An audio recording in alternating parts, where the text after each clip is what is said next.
नमस्कार विद्यार्थी मित्रांनो, लक्ष सरकारी नोकरी या एज्युकेशनल चॅनलवर आपले पुन्हा एकदा स्वागत. मित्रांनो, आज आपण पोलीस भरती, आरोग्य भरती, रेल्वे भरती तसेच इतर ज्या काही सरसेवा भरत्या असतात बघा, तर त्यासाठी लागणारे आवश्यक असे चालू घडामोडीचे प्रश्न या ठिकाणी आपण कव्हर करून घेणार आहोत. प्रश्न सर्व IMPS आहेत. व्हिडिओ शेवटपर्यंत नक्की पाहायचा आहे. याचा PDF हा टेलिग्रामवर अपलोड केला जाईल, त्या ठिकाणी तुम्ही तो पाहू शकता. टेलिग्रामची लिंक ही डिस्क्रिप्शनमध्ये देण्यात आलेली आहे. आजचा आपला भाग असणार आहे 451वा. या भागामध्ये आपण 2 फेब्रुवारी 2026 या दिवसातील काही महत्त्वाचे चालू घडामोडीचे प्रश्न या ठिकाणी कव्हर करून घेणार आहोत. पहिला प्रश्न आहे, मुख्यमंत्री एतिकोळी दुतिपात योजना कोणत्या राज्य सरकारने नुकतंच सुरू केलेली आहे? प्रश्न महत्त्वाचा आहे. तर मुख्यमंत्री एतिकोळी दुतिपात योजना ही आसाम, पर्याय क, आसाम राज्य सरकारने सुरू केलेले आहे. चहाबागेमध्ये काम करणाऱ्या कामगारांना आर्थिक मदत करणे हा यामागचा उद्देश असून त्यांचं सक्षमीकरण देखील करणे हा यामागचा उद्देश आहे. आणि यासाठी मुख्यमंत्री एतिकोळी दुतिपात योजना ही आसाम राज्य सरकारने नुकतंच सुरू केलेली आहे. प्रश्न महत्त्वाचा आहे. आता आसाम राज्य सरकारने सुरू केलेले आहे. तर आसामचे मुख्यमंत्री कोण आहेत? हेमंता बिस्वा शर्मा हे आसामचे मुख्यमंत्री आहेत. आसामची राजधानी आहे दिसपूर. काही महत्त्वाचे पॉईंट्स पाहूया. योजना आहे मुख्यमंत्री एतिकोळी दुतिपात योजना. कोणत्या राज्याची आहे? आसाम राज्याची आहे. पात्रता काय आहे? तर चहाबागेतील कायमस्वरूपी आणि तात्पुरते कामगार. काय? चहाबागेतील कायमस्वरूपी आणि तात्पुरते कामगार हे पात्र असणार आहेत. लाभाचे स्वरूप जर आपण पाहिले तर ₹5,000ची एकर कमी आर्थिक मदत. लक्षात ठेवायचं आहे, ₹5,000ची एकर कमी आर्थिक मदत ही देण्यात येणार आहे. पुढचा प्रश्न आहे दुसरा. अर्थसंकल्प 2026-27 मध्ये एकही रुपयाची तरतूद न केलेले चाबहार बंदर कोणत्या देशाचे आहे किंवा डॅश डॅश देशाचे आहे? प्रश्न घेण्यामागचं कारण देखील आपण या ठिकाणी कव्हर करणार आहोत. तर सध्या बघा, इराणमधील चाबहार बंदर. काय? पर्याय अ, इराणमधील चाबहार बंदर आहे बघा. ज्या चाबहार बंदराला अर्थसंकल्प 2026-27 मध्ये बघा एकही रुपयाची तरतूद ही करण्यात आलेली नाही. आता नुकतंच अर्थसंकल्प हा भारताचे अर्थमंत्री निर्मला सीतारामन यांनी 9व्यांदा सादर केलेला आहे. सलग 9व्यांदा त्यांनी अर्थसंकल्प सादर केलेला आहे आणि प्रथमच रविवारी अर्थसंकल्प हा सादर करण्यात आलेला आहे. आतापर्यंत रविवारी अर्थसंकल्प हा सादर करण्यात आला नव्हता, परंतु यावर्षी प्रथमच बघा अर्थसंकल्प हा रविवारी सादर करण्यात आलेला आहे. कोणी केलेला आहे? निर्मला सीतारामन यांनी केलेला आहे. 9व्यांदा सादर केलेला आहे. आणि या अर्थसंकल्प 2026 मध्ये एकही रुपयाची तरतूद न केलेले चाबहार बंदर हे इराण देशातील आहे. थोडेसे महत्त्वाचे पॉईंट्स या ठिकाणी कव्हर करून घेऊया. ओमानच्या आखातावरील आग्नेय इराणमधील आहे हे बंदर. ओमानच्या आखातावरील आग्नेय इराणमधील हे चाबहार या ठिकाणचं ते चाबहार बंदर आहे. ज्या चाबहार बंदरावर बघा एकही रुपयाची तरतूद ही आपल्या भारताने केलेली नाही. इराणचे एकमेव महासागरीय बंदर आहे. 2017 मध्ये भारताकडून अफगाणिस्तानला जी गव्हाची खेप पोहोचवली होती बघा, तर ती गव्हाची खेप ही या बंदरातूनच पोहोचवण्यात आली होती. 2026-27च्या अर्थसंकल्पामध्ये असा निर्णय घेण्यात आला ज्यामध्ये बघा इराण देशाला धक्का बसलेला आहे. त्याचं कारण आपण या ठिकाणी कव्हर करून घेऊया.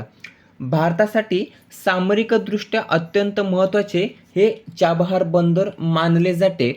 गेल्या अनेक वर्षापासून भारत हा दरवर्षी किमान 100 कोटी रुपये खर्च हा चाबहार बंदरावर आपला भारत करत होता, परंतु यावर्षी अर्थसंकल्पामध्ये बघा एकही रुपयाची तरतूद करण्यात आलेली नाही. दरवर्षी जवळपास 100 कोटींची तरतूद ही चाबहार बंदरासाठी असते, परंतु यावर्षी असा निर्णय हा घेण्यात आलेला नाही. त्याचं कारण सांगितलं जातं, अमेरिकेचा सत्तेवर येता डोनाल्ड ट्रम्प यांनी काही इराणवर बघा कठोर भूमिका घेतलेल्या आहेत. या भूमिकांमध्ये बघा इराणसोबत व्यापार करणाऱ्यांवर जवळपास 25% अतिरिक्त टॅरिफ लावण्याचा निर्णय हा अमेरिका देशाने घेतला असून भारताला चाबहार प्रकल्पासाठी मिळालेली जी काही निर्बंधामधील सवलत होती बघा, निर्बंधामधील सवलत, तर ती आता 26 एप्रिल 2026 रोजी संपणार आहे आणि ही सवलत वाढवून मिळणे जरा कठीण दिसत आहे आणि त्यासाठी असा निर्णय हा घेण्यात आला असेल असं बघा, सध्या यावर चर्चाही सुरू आहे. प्रश्न महत्त्वाचा आहे, चाबहार बंदर कोणत्या देशाचे आहे? इराण देशाचे आहे. या चाबहार बंदरावर एकही रुपया न खर्च करण्याची तरतूद ही यावर्षी बघा अर्थसंकल्पामध्ये सादर करण्यात आलेली आहे. प्रश्न क्रमांक 3, ऑस्ट्रेलियन ओपन 2026 पुरुष एकेरीचा विजेता खालीलपैकी कोण ठरलेला आहे? प्रश्न महत्त्वाचा आहे. टेनिसमधील ज्या काही 4 ग्रँड स्लॅम स्पर्धा असतात बघा, त्यामध्ये येतात Australian open, French open, Wimbledon open, US open. तर या 4 स्पर्धा असतात. त्यातली वर्षातील पहिली स्पर्धा असते ती ऑस्ट्रेलियन ओपन. लक्षात ठेवायचं, यावर गेल्या वर्षी प्रश्न विचारण्यात आला होता. टेनिसच्या ज्या 4 स्पर्धा होतात त्यातली वर्षातील पहिली स्पर्धा असते ऑस्ट्रेलियन ओपन आणि ही नुकतंच जानेवारीमध्ये पार पडली असून दरवर्षी ती जानेवारीतच पार पडते. तर या ऑस्ट्रेलियन ओपन 2026च्या पुरुष एकेरीचा विजेता खालीलपैकी कोण ठरला आहे? तर पर्याय अ, कार्लोस अल्काराज. कार्लोस अल्काराजने बघा प्रथमच ऑस्ट्रेलियन ओपनचा किताब हा जिंकलेला आहे. कोण ठरलेला आहे ऑस्ट्रेलियन ओपन 2026चा विजेता? तर कार्लोस अल्काराज हा पुरुष एकेरीचा विजेता ठरलेला आहे. महिलांमध्ये विचारलं तर महिला एकेरी विजेता आहे एलेना रायबाकिना. एलेना रायबाकिना ही महिला विजेता असून पुरुष एकेरी विजेता आहे कार्लोस अल्काराज. आता हा कोणत्या देशाचा आहे? तर स्पेन या देशाचा आहे. स्पेन या देशाचा. कधी कधी प्रश्न विचारला जाईल, नोवाक जोकोविच असेल, कार्लोस अल्काराज असेल. हे 2 नावे सध्या चर्चेत आहेत. तर या 2 नावेत बघा, तर कार्लोस अल्काराज हा स्पेन देशाचा आहे आणि नोवाक जोकोविच हा सर्बिया देशाचा आहे. यावर प्रश्न विचारला जाऊ शकतो. कोणत्या देशाशी संबंधित आहेत? तर कार्लोस अल्काराज स्पेन आणि नोवाक जोकोविच सर्बिया. कोणत्या खेळाशी संबंधित आहेत असा प्रश्न विचारला तर टेनिस. लक्षात ठेवायचं, टेनिस या खेळाशी ते संबंधित आहेत. आता हे झालं पुरुष एकेरी आणि महिला एकेरी. आता आपण पाहूया पुरुष दुहेरी. पुरुष दुहेरीचे विजेतेपद पटकावलेले आहे क्रिश्चियन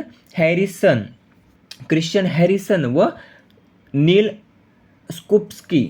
नाव लक्षात ठेवायचं आहे, क्रिश्चियन हॅरिसन व नील स्कुप्स्की यांनी पुरुष दुहेरीचे विजेतेपद पटकावले असून महिला दुहेरी विजेतेपद पटकावलेले आहे एलिस मेर्टेन्स आणि शुआई झांग. एलिस मेर्टेन्स आणि शुआई झांग यांनी महिला दुहेरीचे विजेतेपद हे पटकावलेले आहे. या ऑस्ट्रेलियन ओपन स्पर्धेची स्थापना जर आपण पाहिली तर 1905 साली झाली होती. किंवा 1905 साली. ऑस्ट्रेलियन ओपन ही स्पर्धा हार्ड कोर्टवर खेळवली जाते. यावर देखील प्रश्न विचारला जातो. ऑस्ट्रेलियन ओपन ही स्पर्धा हार्ड कोर्टवर खेळवली जाते. आता ग्रँड स्लॅम नक्की काय असतं? सर्वाधिक ग्रँड स्लॅम हे नोवाक जोकोविच याच्या नावावर आहेत. कोणाच्या नावावर? नोवाक जोकोविच. किती आहेत? 24 आहेत. ग्रँड स्लॅमवर प्रश्न विचारला जाऊ शकतो. ग्रँड स्लॅम हे बघा एका वर्षात ज्या 4 स्पर्धा होतात बघा, तर या 4ही स्पर्धामध्ये जिंकणारा खेळाडू असतो बघा, तर त्याला ग्रँड स्लॅम विजेतेपद असं म्हटलं जातं. गोल्डन स्लॅम काय असतं? तर 4ही स्पर्धा जिंकणारा त्याच वर्षी ऑलिम्पिकमध्ये सुवर्णपदक देखील जिंकणारा त्याला गोल्डन स्लॅम असं म्हटलं जातं. काही महत्त्वाच्या ज्या 4 स्पर्धा आहेत बघा टेनिसच्या, तर त्यांची स्थापना या ठिकाणी कव्हर करून घेऊया. ऑस्ट्रेलियन ओपनची स्थापना झाली होती 1905 साली. फ्रेंच ओपनची स्थापना झाली होती 1891 साली. विम्बल्डन ओपनची स्थापना झाली होती 1877 साली. US ओपनची स्थापना झाली होती 1881 साली.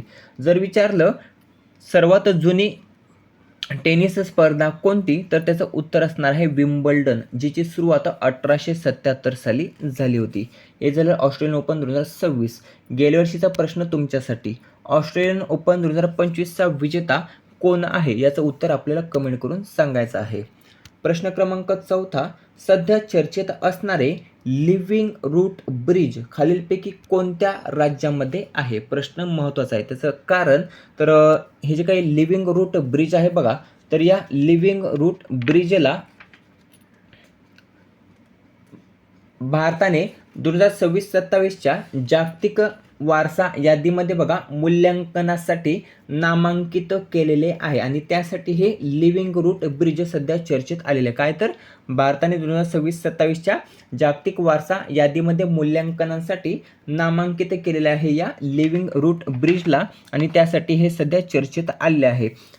हे चर्चेत आलेले लिव्हिंग रूट ब्रिज कोणत्या राज्यातील आहे तर पर्याय क मेघालय राज्यातील आहे लिव्हिंग रूट ब्रिज. लक्षात असू द्या, पर्यायामध्ये विचारलं जाऊ शकतं जिवंत मुळाचे पूल जिवंत मुळाचे पूल तर हे मेघालय राज्यातील आहे, मेघालय राज्यातील. याला जिंगकिएंग ज्री देखील म्हटलं जातं. युनेस्कोमधील भारताचे राजदूत कोण आहेत तर विशाल व्ही शर्मा हे युनेस्कोमधील बघा भारताचे राजदूत आहेत. आणि यांनी युनेस्कोच्या जागतिक वारसा केंद्राचे संचालक लाझारे असोमो एलाउंडो यांना हे दस्तऐवज सादर केलेले आहेत.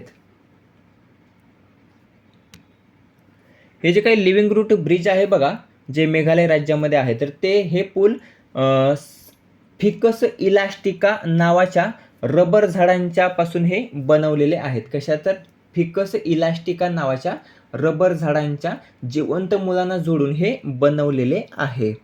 प्रश्न क्रमांक 5 गल्फूड 2026 चे आयोजन खालीलपैकी कोणत्या शहरामध्ये करण्यात आले तर गल्फूड 2026 चे आयोजन हे पर्याय ब दुबई UAE या ठिकाणी करण्यात आलेलं आहे. प्रश्न का महत्त्वाचा आहे तर हे जे काही गल्फूड 2026 आहे बघा तर यामध्ये प्रथमच भारत हा सहभागी झालेला आहे. म्हणजे यामध्ये प्रथमच भारताने सहभाग हा नोंदवलेला आहे आणि त्यासाठी हे गल्फूड 2026 महत्त्वाचे आहे. याचं आयोजन हे दुबई UAE या ठिकाणी करण्यात आलं होतं.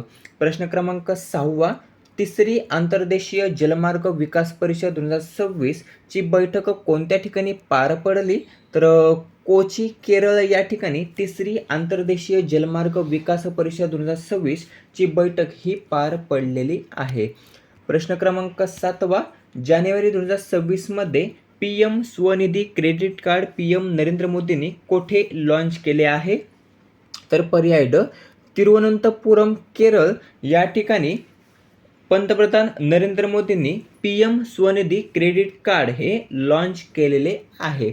कोणासाठी तर पथविक्रेते म्हणजेच रस्त्यावरील विक्रेत्यांसाठी हे PM स्वनिधी क्रेडिट कार्ड असणार आहे. कर्ज मर्यादा किती आहे तर सुरुवातीला 10,000 ते 30,000 पर्यंत क्रेडिट मर्यादा ही उपलब्ध असणार आहे. प्रश्न क्रमांक 8 जागतिक पाणथळ भूमी दिवस कोणत्या दिवशी साजरा करण्यात आला तर नुकतंच जागतिक पाणथळ भूमी दिवस हा पर्याय ड 2 फेब्रुवारी कोणत्या तारखेस तर 2 फेब्रुवारी रोजी साजरा करण्यात आलेला आहे. पाणथळ प्रदेशांबद्दल जागरूकता निर्माण करण्यासाठी दरवर्षी 2 फेब्रुवारीला जागतिक पाणथळ भूमी दिवस हा साजरा केला जातो.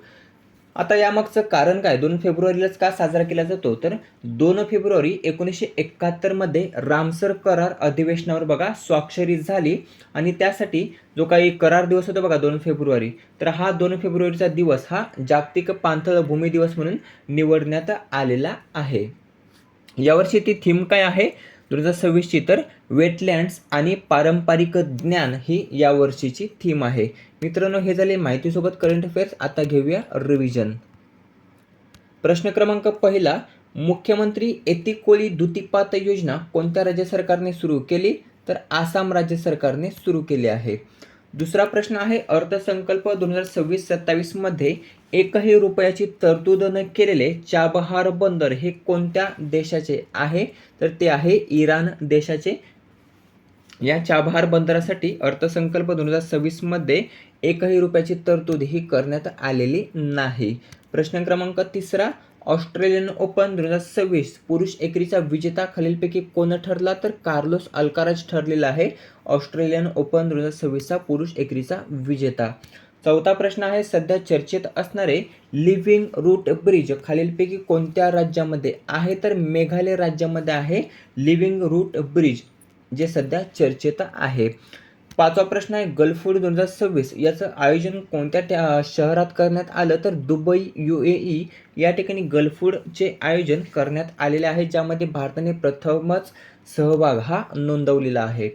प्रश्न क्रमांक 6, तिसरी आंतरदेशीय जलमार्ग विकास परिषद 2026 ची बैठक कोणत्या ठिकाणी पार पडली? तर कोची, केरळ या ठिकाणी पार पडलेली आहे.